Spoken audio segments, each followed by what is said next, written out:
Hi, in this video we will discuss that whatever time we are left with till phase 2, how can we divide that time vis-a-vis various components? Then within a time for a component, how can we read the most relevant part of that component in the least possible time? And in the end, I am also going to give you a bonus trick to score really well in your descriptive part, even if you are not prepared well. तो शुरू करते हैं। सबसे पहले मेरा question आपसे यही है कि अगले 35 डेज में अगर मैं आपसे पूछूं कि सबसे इंपॉर्टेंट चीज क्या होने वाली है या सबसे स्कोरिंग पेपर कौन सा होने वाला है, तो आप क्या कहेंगे? If you don't know about this is high time you know about this. The most scoring paper as per the past year trends have been the FM. The average score in FM is pretty higher as compared to ESI. And the lowest scoring paper is ESI. Because of the nature of this exam, it is highly current affairs oriented. और बीच में कहीं आता है हमारा descriptive English. तो हमें अच्छा खासा टाइम एफएम को देना है because this is something where you need to be at par with others and do not ignore descriptive English. As I told you, least preparation is required for this, but this can help you fetch more marks that you can score even in ESI. तो शुरू करते हैं. सबसे पहले time division की बात करते हैं. I am assuming that in the next 35 days you will near about give 7 hours to your preparation. आप बोलेंगे सर मैं तो वर्किंग हूं, मैं तो 2 ही घंटे पढ़ सकता हूं. भाई, if you are following that logic, by now you shall be fully ready. But अगर आपका ज्यादा प्रिपरेशन नहीं है, minimum 7 hours of preparation is required from now on. तो ये 35 into 7 I am assuming near about 240 hours आपके लिए होंगे. And how to divide this? I would say ESI static, ठीक है, पार्ट के लिए आई वुड जस्ट से कि आप 15% टाइम दीजिए बिकॉज यहां से ज्यादा स्टैटिक क्वेश्चन नहीं पूछे जाते हैं, करंट अफेयर बेस्ड ज्यादा आते हैं. FM स्टैटिक के लिए 30% दीजिए. This can be really scoring component for you, mainly because this is static oriented. Current affairs के लिए टाइम कम है, हालांकि करंट अफेयर्स का वेटेज ज्यादा है. The sole reason is that you have already read most of the current affairs till phase 1. ठीक है, उसके बाद हमें एक ही महीने के एक्स्ट्रा करने हैं. Answer writing very important component. We should be giving a very high weightage of our time to this, that is around 20%. और descriptive English, as I told you, this is the second most scoring paper in your phase 2. तो यहाँ पे मुझे 20% time देना पड़ेगा. तो इसी ratio में आप ट्राई कीजिए unless and until you are from a particular background और आपका एक एरिया बहुत ज्यादा स्ट्रांग है. तो हम इस तरह से अपने टाइम को डिवाइड करेंगे. Now how to utilise the given time for a particular component. तो सबसे पहले मैं ESI स्टैटिक से शुरू करूंगा कि इसको हम कैसे पढ़ सकते हैं. So if I truly see it from an angle of ESI static portion, आपका जो स्टैटिक पोर्शन है वो ऑब्जेक्टिव पेपर में आपका मुश्किल से 5 से 7 नंबर का आएगा. डिस्क्रिप्टिव में it can be worth 20 marks. एक या दो क्वेश्चन स्टैटिक आ सकते हैं डिस्क्रिप्टिव पेपर में. Overall the weightage of static portion is going to be around 25 marks. ठीक है, out of 100. So if you have less time, I would request you to focus on these chapters first: inflation, balance of payment, monetary policy, fiscal policy, measurement of growth, sustainable development and environmental issues, and international economic institutions. इसमें आप poverty alleviation भी जोड़ सकते हैं, regional economic cooperation भी जोड़ सकते हैं. That's all. Do not read the social issues part. All these chapters that I'm listing here are related to economics. अब नेक्स्ट क्वेश्चन ये आता है कि सर मैं क्या बाकी चैप्टर सारे छोड़ दूं? I will not recommend that कि आप बाकी सारे चैप्टर्स छोड़ दें, because as I told you, जो ये 20 मार्क्स हैं ये वाले, ये 5 to 7 marks there is a high probability will be asked from here, but these 20 marks they can be asked from here or they can be asked from anywhere else also from the remaining chapters, but you can read them at a very high speed. Maybe you can glance through them. There is no need to read it line by line and word by word. So that will help you to cover your ESI static in a bit quicker manner. बाकी ESI static में अगर आप EduTap के course से पढ़ रहे हैं, I would suggest कि आप अभी वीडियोस ना देखें, सिर्फ समरी शीट्स या कॉन्सेप्ट नोट्स पढ़ लें and depth chapter wise quizzes. ठीक है, इन 7 चैप्टर्स के लिए. और बाकी चैप्टर्स के लिए मैं बोलूंगा there is no need to even attempt the quizzes, just read the concept notes and summary sheets, just glance through them. ठीक है, इन 7 चैप्टर्स के आप क्विजेस भी कर लीजिएगा. Next we move on to FM static part. ठीक है, I have given a very high percentage of your time to FM starting because I feel this is something where you need to be at par with others. सबसे पहले management की बात करते हैं. Management में all the chapters are important, that is very true. Out of 100 marks management will be near about 50 marks in your paper. 100 marks का FM का paper है, उसमें से 50 marks would be management. I want you to target here 45 or if not 45 at least 40. So this is very scoring. You cannot afford to leave some chapters and then just staring in the exam and realizing कि आपने तो 2 chapter छोड़े थे उसी में से 10 number का paper आ गया. This is very generic. ठीक है, मोटिवेशन, लीडरशिप, कम्युनिकेशन, बहुत जेनरिक चैप्टर्स हैं, सिलेबस ज़्यादा नहीं है. I don't see any reason why you shall not be able to complete the entire management within 7 to 8 days. तो इसको हमें बहुत अच्छे से करना है. सारे चैप्टर्स इसके इंपॉर्टेंट हैं. Management can be boring at some times, so try to read it multiple times because that will give you kind of differentiation that exists between different theories, and read only the theories which are given in the syllabus. I'll give you some example. For example, if I go with motivation, in your syllabus there are certain theories mentioned: Maslow theory, ERG theory, McLennan theory, like this. Now there are many other theories related to motivation which are there in the universe in most of the books, but I would suggest you to ignore them at this point in time if you have not read them earlier, though they can come in the exam. The history suggests that there can be 1 or 2 questions even from those theories, but your best bet at this point in time is to concentrate only on the theories which are given in your syllabus. तो हमें सिर्फ इस पे ही focus करना है. बाकी theories जैसे self efficacy theory, goal setting theory, self determination theory, इसको हम नहीं करेंगे क्योंकि हमारे पास टाइम नहीं है. और एक मिन्सबर्ग रोल होते हैं जनरल मैनेजमेंट के अंदर, जहाँ पे हम फंक्शंस ऑफ मैनेजमेंट पढ़ते हैं, प्लानिंग, स्टाफिंग, डायरेक्टिंग, कंट्रोलिंग. तो ये Mintzberg role can be confusing at times, और कभी कभी इसमें से मैंने देखे 3-4 क्वेश्चंस इकट्ठे ही आ जाते हैं. So please do that very carefully. और जैसा मैंने बोला, आरबीआई में जो क्वेश्चंस आते हैं, इनफैक्ट सेबी यही लर्निंग है, जो क्वेश्चंस आते हैं बहुत डायरेक्ट नहीं होते हैं, एप्लीकेशन बेस्ड होते हैं, तो हमें वो अच्छे से करने हैं. ठीक है, हमें बिल्कुल ऐसा नहीं सोचना है कि वन लाइनर आएगा, डायरेक्ट आएगा. Many of the times they can ask you case study based questions which are tough to crack if you do not have any proper understanding, and do lot of MCQs because understanding can be built only if you solve lot of MCQs. ठीक है, बाकी आप इसमें again there is no need to watch the videos if you are reading it through EduTap course. I think you can concentrate on concept notes in summary sheets and revise a lot and do attempt chapter wise quizzes also. Finance की बात करते हैं. ठीक है, FM is made of 2 components, management that we have already discussed, and rest is finance. Finance में सबसे पहले I would like to talk about the numerical trend because many people are fearful of the numericals. The first question when they start finance is that, sir, how much in depth we need to study finance? तो finance में if there is one thing which makes it difficult is it is the numerical. But if you see the numerical trend, it was very high till 2017. But of late, if you see 18, 19, 21, 22, 23, especially last 3 years, hardly there have been numerical asked once. In 2023, that was also very straightforward based on some ratio. ठीक है, so आ सकते हैं numerical. ऐसा नहीं है कि एक ही mark का आएगा. There are some chapters like derivatives and ratios, balance sheet, income statement. They can give you some numericals from that, but I do not expect them to be very heavy numericals. Do the basic ones, formula ones, I think that shall be sufficient.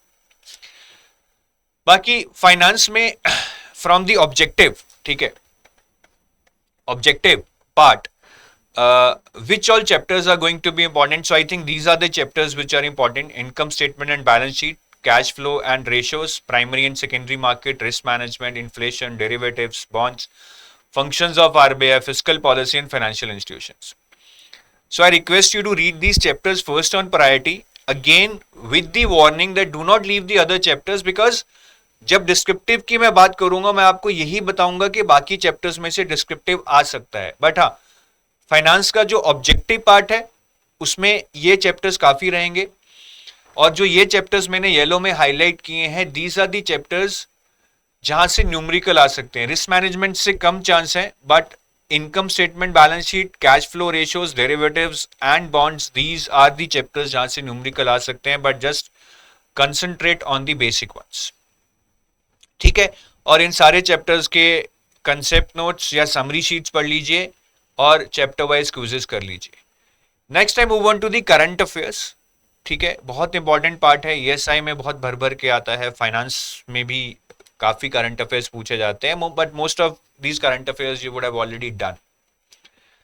तो current affairs में the areas that you need to focus on in the finance portion. ठीक है, मैं overall नहीं बता रहा, मैं finance portion का पहले बता रहा हूँ. RBI notifications for the past 6 to 9 months. We saw a lot of RBI notifications were asked in your phase 1 exam. I expect the same to be repeated in phase 2. Any news related to SEBI or the capital markets, news related to Ministry of Finance that can be asked in your current affairs, and Union Budget and Economic Survey. Of late, there haven't been much questions from Union Budget and Economic Survey if you see 2023 or 2022 paper. But I think this year, since the elections happened and Union Budget was released after that, it is being released very near to the exam. So I think it is important, and we could see some questions in phase 1 also. So I think Union Budget would always be on the cards when they would be setting your paper. Apart from these, there are certain reports which are anyways important. Annual report by RBI, reports on trends and progress in banking industry by RBI, financial stability report by RBI, currency and finance report by RBI. All these 5 reports I would request you to read for your objective part, and also for the descriptive part also. We have seen over the years there have been a lot of questions been asked from these reports in the descriptive paper also. ठीक है, तो मैं descriptive में जब जाऊंगा तो मैं दिखाऊंगा कि यहाँ से क्वेश्चन आए हुए हैं, तो आपको ये क्वेश्चन तभी आएंगे अगर आप इन रिपोर्ट्स को पढ़ के जाएंगे. बाकी ठीक है, ये हमारे फाइनेंस के करंट अफेयर्स हो गए. If I move on to the ESI current affairs, again the same areas that we have been recommending in your phase 1 exam. Reports हमें 6 से 9 महीने की पढ़नी है. Schemes, union budget and economic survey. If I talk about reports, focus mainly on the reports which are related to your syllabus. Phase 2 में ज्यादा वही reports आती हैं जो आपके सिलेबस से रिलेटेड है. If there is a report related to urbanisation, migration, gender issues, ठीक है, social justice, employment, these reports are more prone to be asked in your exam. Apart from this, yes, there are some general topics like road, rail, water, housing, which are anyways related to social justice. They can also be asked in your exam. And do focus more on the reports released by bigger organizations at the international level, such as UNICEF, IMF, World Bank, UN, UNESCO, OECD, ADB, NITI Aayog, RBI, Ministry of Finance, SEBI. इनकी reports में से ज्यादा चीजें, questions आने के probability रहती है. ऐसा नहीं है कि बाहर से कोई रिपोर्ट आएगी ही नहीं. And do not try to read the entire set of report. For each report there is a summary that is available in the newspapers. Just concentrate on that. Schemes की बात करूं तो अगेन स्कीम्स इन न्यूज, चाहे कोई scheme नई launch हुई है या अपडेट हुई है, और for whatever reason, if it is in news in past 6 to 9 months, do read it, especially if that is in news on PIB. That is very very important. Most of the schemes that are asked in your exam are based on PIB. अब phase 1 में schemes नहीं आई थी, phase 1 में schemes नहीं आई थी ज्यादा, but that doesn't mean कि phase 2 में भी नहीं आएंगी. It can happen or it may not happen, nobody knows about it. But I think ESI इतना scheme heavy paper है कि अगर वो scheme निकाल देंगे तो I don't know फिर वो डालेंगे क्या, फिर शायद static ज्यादा आ जाएगा. But मुझे नहीं लगता कि schemes फेज 2 में नहीं आएंगी. ये एक पॉसिबिलिटी है, मुझे नहीं लगता ये पॉसिबिलिटी है, तो आ सकती हैं. ठीक है, बाकी स्कीम्स के कुछ स्टैंडर्ड डायमेंशंस होते हैं. If you read the scheme, please read in depth. Do not try to just read it at a superficial level. वो फेज 1 में काम आ जाता है, हालांकि फेज 1 में क्वेश्चंस ही नहीं आए, बट वो फेज 2 में काम नहीं आएगा. ठीक है, तो हमें स्कीम्स को इन डेप्थ पढ़ना है, और बाकी यूनियन बजट और इकोनॉमिक सर्वे तो पढ़ना ही है. If you are not able to read it in its entirety, just try to read it summary from PIB and PRS. वहां पे समरी अवेलेबल रहती है. I think that is going to be sufficient for your exam. और इनके अलावा there are other ESI news से related to regional economic cooperation, international economic institutions and all. जैसे कि कोई समिट हो गया इंटरनेशनल लेवल पे, तो वो हमें पढ़ने हैं फॉर द पास्ट 6 months. उसके लिए I would recommend you to follow some monthly magazine. ठीक है, और ये करंट अफेयर्स आप सारे 13 अक्टूबर तक कवर करेंगे, क्योंकि आपका एग्जाम 19 या 20 अक्टूबर को है, तो उससे एक वीक से पहले तक के करंट अफेयर्स हम करके जाएंगे. Next is answer writing. Now answer writing is a very important component, 200 mark का है। हम आंसर राइटिंग में ज्यादा फोकस कंटेंट पे करते हैं कि अच्छा कंटेंट लिख लें। कंटेंट इंपॉर्टेंट है, बट ऐसा नहीं है कि content is the only thing. I would say there are various other parameters, if you can control over them with average content you will be able to write a better answer. बहुत सारे लोग spelling and grammatical errors करते हैं, typing speed उनकी अच्छी नहीं होती है, पेपर छूट जाता है, वर्ड लिमिट फॉलो नहीं कर पाते हैं। इस बार आपने देखा सेबी में क्या हुआ कि एक वर्ड लिमिट थी, बस वहां पे जाके आप लिख ही नहीं पा रहे थे। 250 वर्ड लिमिट है तो 250 वर्ड्स के बाद आप लिख ही नहीं पा रहे थे। तो हमें वर्ड लिमिट पे थोड़ा ध्यान रखना होगा कि हम with in the word limit लिखें। ऐसा नहीं है कि वर्ड लिमिट पूरी होगी और हमने आधा ही आंसर लिखा है। Try to give examples in your answer. Management का आंसर लिख रहे हो तो मैनेजमेंट के एग्जाम्पल दो, फाइनेंस का आंसर लिख रहे हो तो कुछ ट्रेंड्स बताओ, कुछ डेटा बताओ recent. All these points are very very important. Try to frame your answer in a structured and a linked manner, ठीक है। And try to give your mocks using exam like interface. काफी लोग pen से लिखकर मॉक्स देते रहते हैं या फिर कंप्यूटर पे लिखते रहते हैं आम एक वर्ड डॉक्यूमेंट खोल के। नहीं, एग्जाम में what you get is your interface is something like this. You will get a very small window to write your answer and you will get some very shabby keywords, और keyboard चल जाए वही बहुत बड़ी बात है, मतलब so there is really a pain in writing your answers। तो थोड़ा सा घर पे मॉक कीजिए, नोटपैड खोलिए, उसको स्क्रीन को शॉर्टन करके नोटपैड का ये साइज बनाइए, type in that notepad and use different types of keyboards so that you get accustomed to at least somewhat similar environment that you will get in your exam। But अब keyboard ही नहीं चलेगा exam में, so I don't know what can happen. तो ये कुछ points हैं। जितना भी अच्छा कंटेंट हो, अगर ग्रामेटिकल एरर्स होंगी, स्पीड नहीं होगी, एग्जांपल्स नहीं लिखोगे, I don't think there is anyone who is going to give you good marks. तो इन चीजों पे भी फोकस करना है। और मैं अगर मैनेजमेंट की बात करूं, सब्जेक्टिव की, there are very straightforward questions. What is corporate governance? Defines its needs and principles. What is code of conduct? How it is implemented in an organization. Identify barriers to impersonal and interpersonal communication. These are very straightforward questions. Very straightforward questions. और यहाँ पे आप देखेंगे most of these questions have been picked up directly from the tags of the syllabus. जैसे what is corporate governance, ठीक है, तो ये define its needs and principles, यहाँ पे मतलब corporate governance है, ये क्या है, इसके क्या नीड्स हैं, क्या मैकेनिज्म्स हैं, प्रिंसिपल्स हैं, यहाँ पे गिवन है। बैरियर्स टू कम्युनिकेशन साफ दिया हुआ है यहाँ पे, कहाँ गया barriers to communication. Code of conduct यहाँ पे बिल्कुल स्ट्रेट फॉरवर्ड दिया है, code of conduct. So there are large proportion of questions in management which have been picked directly from your syllabus tags. But there can be others also. For example, last year there was a question on Henry Fayol, contribution in field of management. That was not from the syllabus tag. It is part of your syllabus, but in the syllabus, it is just written as some management theories and all. Henry Fayol का नाम as in उसमें नहीं लिखा है directly, ठीक है। तो ऐसे भी आएंगे, बट डायरेक्ट क्वेश्चंस तो सिलेबस टैग से आते ही हैं, वो तो हम छोड़ के ना आए। और मैनेजमेंट में if you want to really score good, try to incorporate some real life examples. For example, if they ask you a question on transformational and transactional leadership, obviously you can write underlines on this. But if you can give some examples like this, the transactional leader example is Bill Gates and why he is a transactional leader, and transformational leader example is Henry Ford and why he is a transformational leader. If you can vindicate what you are writing through examples, that is definitely going to put you in the good books of the examiner. तो इस तरह से आपने अपना answer को अलग दिखाना है। If I talk about finance subjective, तो it's entirely the opposite set of chapters which I discussed in finance objective. तो बहुत सारे चैप्टर्स तो मुझे लगता है मिले ही सिलेबस में सब्जेक्टिव के एंगल से हैं।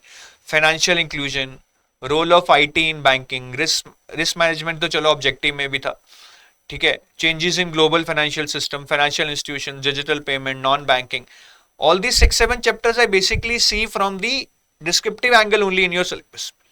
There are other functions of RBI, monetary policy, banking system, they are also important for your objective. And as I told you earlier, reports में से question आएंगे, union budget, economic survey, FSR report, report on trends in banking industry, currency and finance report, ये सारी report पढ़ के जानी है आपने, यहां से क्वेश्चन आएंगे, पक्का आएंगे आपके सब्जेक्टिव क्वेश्चन। ठीक है, तो ये चैप्टर्स और ये रिपोर्ट्स पढ़ के जानी है। और क्वेश्चंस अगर आप फाइनेंस में देखेंगे लास्ट ईयर के, दे are more or less moving towards the current part. Last year these were the 3 questions आज from the finance part. UPI पे क्वेश्चन आया था, रिटेल डायरेक्ट स्कीम पे क्वेश्चन आया था, ओएनडीसी पे क्वेश्चन आया था which was in news at that point in time. So static भी आ सकते हैं, but of late I think they are moving towards the current affairs based descriptive questions, क्योंकि फाइनेंस में करंट अफेयर्स रहते हैं और मैनेजमेंट तो आएगा ही स्टैटिक। तो हमें यहाँ पे करंट अफेयर्स पढ़ने हैं। I would suggest you to read editorials, पढ़िए आप लाइव मिंट न्यूज़पेपर में, it will give you a good heads up on what is happening in our economy with respect to the economic and financial sector. और finance में obviously through editorials you will be able to gather some good data and trends that is happening in that respective area. Try to incorporate that in your answer, because again that will show that you as a aspirant has a wide knowledge. ठीक है, तो वही एक examiner को impress करेगी। ESI subjective की बात करें तो ESI में the questions are not at all bookish. There are no straightforward questions. FM में तो मैनेजमेंट में स्ट्रेट फॉरवर्ड क्वेश्चंस आ जाते हैं, ESI में नहीं आते हैं। देखिए रूरल एंटरप्रेन्योरशिप का क्वेश्चन है, how the hinterlands young enterprises can solve India social challenges. ये किसी बुक में नहीं मिलेगा। Financial resilience is essential to any financial institution, discuss it considering the financial stability report by RBI, किसी book में नहीं मिलेगा।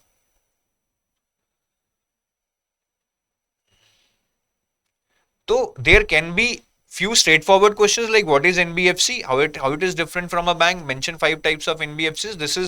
This is direct. But rural entrepreneurship, financial resilience, these kind of questions are not bookish at all. और ये last year भी same ही trend मैंने देखा है। First 2 questions are kind of straightforward, 3 schemes बता दो, मॉनेटरी पॉलिसी बता दो, उसके बाद यूएनडीपी जेंडर इक्वालिटी स्ट्रैटेजी पे क्वेश्चन आया। ठीक है, कि in the context of this what actions can India take. फिर आपका वर्ल्ड डेवलपमेंट रिपोर्ट देख रहे हैं आप, ये भी रिपोर्ट से better migration policies for the प्रॉस्पेरिंग world in context of world development report, ये करेंसी एंड फाइनेंस रिपोर्ट से आया। तो इसीलिए मैं कह रहा था फाइनेंस के सब्जेक्टिव में भी मैंने बोला currency and finance report, financial stability report, ये सारी आपको पढ़ के जानी है। Report on trends and progress in the banking industry, union budget, economic survey, उनमें से उन रिपोर्ट्स में से ESI में भी क्वेश्चन आ सकते हैं, जैसे कि करेंसी एंड फाइनेंस रिपोर्ट का क्वेश्चन ESI में आ गया। Apart from that reports in ESI which are related to your syllabus, specially world development report and world economic outlook, ये 2 तो पढ़ के जानी ही है। उसके अलावा जेंडर इक्वालिटी रिपोर्ट आ गई, एम्प्लॉयमेंट पे रिपोर्ट आ गई, वो भी आपको पढ़ के जानी है। तो ये तो रिपोर्ट्स आपको पढ़नी है, जैसे मैंने बोला world development report by World Bank, world economic outlook by IMF। Apart from that any other important reports related to your syllabus such as UNDP's gender equality strategy, ठीक है, कोई एम्प्लॉयमेंट पे हो, एनवायरमेंट पे हो, ऐसी रिपोर्ट्स जो बड़ी बड़ी ऑर्गेनाइजेशंस रिलीज करती हैं, do read those reports, they can be asked in your ESI subjective. ठीक है जी। और ESI में I would suggest if you really want to perform good, do not try to cram lot of data. Topic wise आप क्या करो, आपने education एक टॉपिक उठा लिया, like this you pick up every topic and on every topic you write इस sector में क्या चैलेंजेस थे, क्या रिफॉर्म्स हुए हैं, क्या करंट डेवलपमेंट्स हैं as per data mentioned in different reports, what are the facts and all, what are the social, economic, legal and political angles, any schemes in the education sector which is being practiced और publicized। ठीक है, तो ये आप एक सारा एक folder बना लो। In the exam whatever question you get, you try to adapt this content right as per the needs of that question। तो ऐसे आप हर टॉपिक पे एक पेज बना लो mentioning these 5-6 heads that I have written on the screen. It will be very able to revise। नहीं तो आप इसमें ही कंफ्यूज रहेंगे, सर एजुकेशन में बहुत पॉइंट्स पढ़े हैं, बहुत करंट अफेयर्स पढ़े हैं, याद ही नहीं रहते हैं जब आंसर लिखता हूँ। There is no need to remember everything for your descriptive answer. Just mention 5, 6, 7, 8 data points and use them. Only use them in your answer because you will be able to remember them. Last में मैं descriptive English में आऊंगा. इसमें मेरे पास कुछ है नहीं ज़्यादा बताने को. Just practice well. अगर आप एसेस देखेंगे लास्ट ईयर क्लाइमेट चेंज पे ऐसे आया था. डिजिटल करेंसी, तो क्लाइमेट चेंज आपका जो टॉपिक है वो कहीं ना कहीं ईएसआई से रिलेटेड है. डिजिटल करेंसी आपका फाइनेंस से रिलेटेड है. Innovative motivation methods for modern employees management से रिलेटेड है. Multilingual social media account for business, तो ऐसा टॉपिक हर बार आता है जो सोशल मीडिया या आईटी इंफॉर्मेशन टेक्नोलॉजी से रिलेटेड होता है. So these are the 3-4 areas where you shall be covering up different topics. उसमें से एक आधा ऐसे फंस जाएगा. ऐसे एआई पे आ सकता है आजकल. एआई मतलब इंफॉर्मेशन टेक्नोलॉजी से related.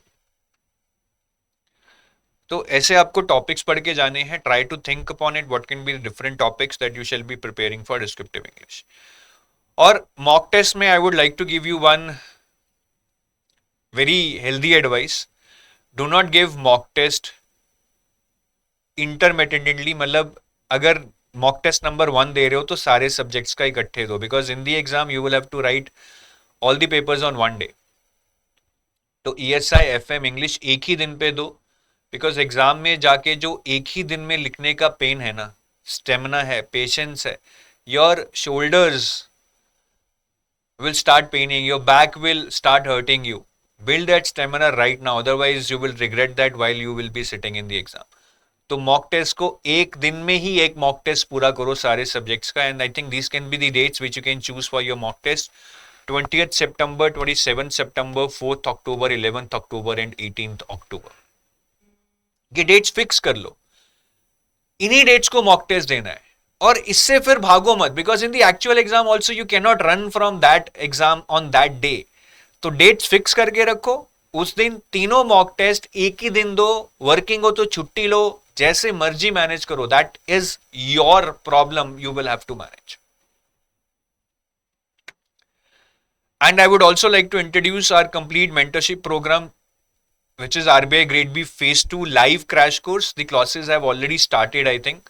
No, they are going to start on 20th of October. तो अभी हमने कुछ वीडियोस दिए हैं for descriptive writing as a recorded part which you can start watching. The live classes will start from 20th of October, जिसमें हम सारे subjects पढ़ाएंगे. Obviously we can not teach you on every basic. It will be very fast paced course, but हम maximum content आपको cover कराएंगे. And we are offering 63% off on this. The coupon code is RBI63. And this is your team. Phase 2 है, तो इसमें आपको Vishnu sir तो नहीं मिलेंगे. Gurkirat sir and Devanshu sir will be teaching you current affairs. Narveer sir would be teaching you descriptive English. Kritika ma'am would be teaching you RBI notifications and economics. And Jalat sir along with Jaskaran sir, who is missing in this photo, will be teaching you FM. ठीक है? And these are our contact details. You can call at this number between 9 to 6 p.m. on all days, and you can email us on this email ID. So take your leave. I wish you best of luck. Thank you. Have a nice day. Bye-bye.